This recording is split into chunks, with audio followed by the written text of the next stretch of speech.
السلام علیکم ورحمۃ اللہ وبرکاتہ۔ ریڈیو HRDF میں آپ سب کا استقبال ہے۔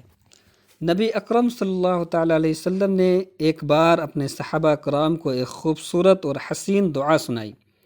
امام ابو عیسیٰ محمد ترمذی رحمۃ اللہ علیہ ہمارے لیے اس کو یوں نقل کرتے ہیں: اللہم انی اسألک حبک وحب من یحبک والعمل الذی یبلغنی حبک، اللہم اجعل حبک احب الی من نفسی و اہلی و من الماء البارد۔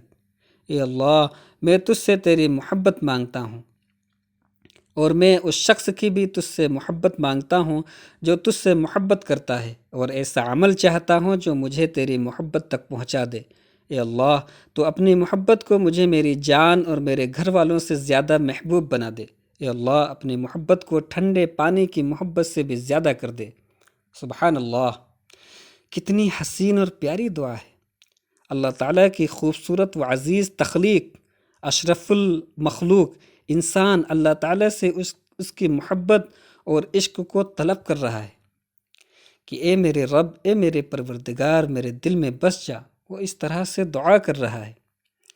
حضرت ابو درداء رضی اللہ تعالیٰ عنہ کہتے ہیں کہ رسول کریم صلی اللہ تعالیٰ علیہ وسلم جب یہ دعا ہم لوگوں کو سکھا رہے تھے تو ایک بات اور بتائی تھی، وہ یہ کہ حضرت داؤد علیہ السلام کو یہ دعا بہت پسند تھی۔ اللہ تعالیٰ سے عشق کرنے والے اس شخص کی یہ روحانی زبان ہے جس کو ڈر ستاتا رہتا ہے کہ کہیں ایک بالشت بھی اللہ سے دور نہ ہو جائیں۔ پھر وہ ان لوگوں کی محبت طلب کرتا ہے جو اللہ تعالیٰ سے محبت کرتے ہیں۔ حب من یحبک، اگر اللہ تعالیٰ سے محبت ہے تو دوسرے سب کچھ اس کے لیے داؤ پر لگا دیں گے، قربان کر دیں گے۔ اللہ سے محبت کرنے والوں کا یہی عزم مصمم رہتا ہے۔ ان کا یارانہ اور دوستانہ سب کچھ اللہ کی ذات کے لیے ہوتا ہے۔ اللہ کے پیارے دوست وہ ہیں جو انسان اور فطرت کے ساتھ انصاف، احسان اور سخاوت کا مظاہرہ کرتے ہیں، نیز تقوی بھری زندگی گزارتے ہیں۔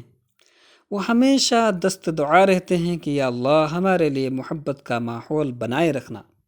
خبردار، اگر ہم اللہ کے دوست نہ بن سکے تو پھر ہمارا دوست شیطان بن جائے گا، اور اس کی صحبت میں پڑ کر ہم تباہ و برباد ہو جائیں گے۔ پھر وہ ان اعمال کو طلب کرتے ہیں جس سے وہ اللہ کی محبت حاصل کرنے میں کامیاب رہیں۔ العمل الذی یبلغنی حبک، اللہ کے پسندیدہ اعمال کیا کیا ہیں؟ انشاءاللہ ہم اس کا تذکرہ کل کریں گے۔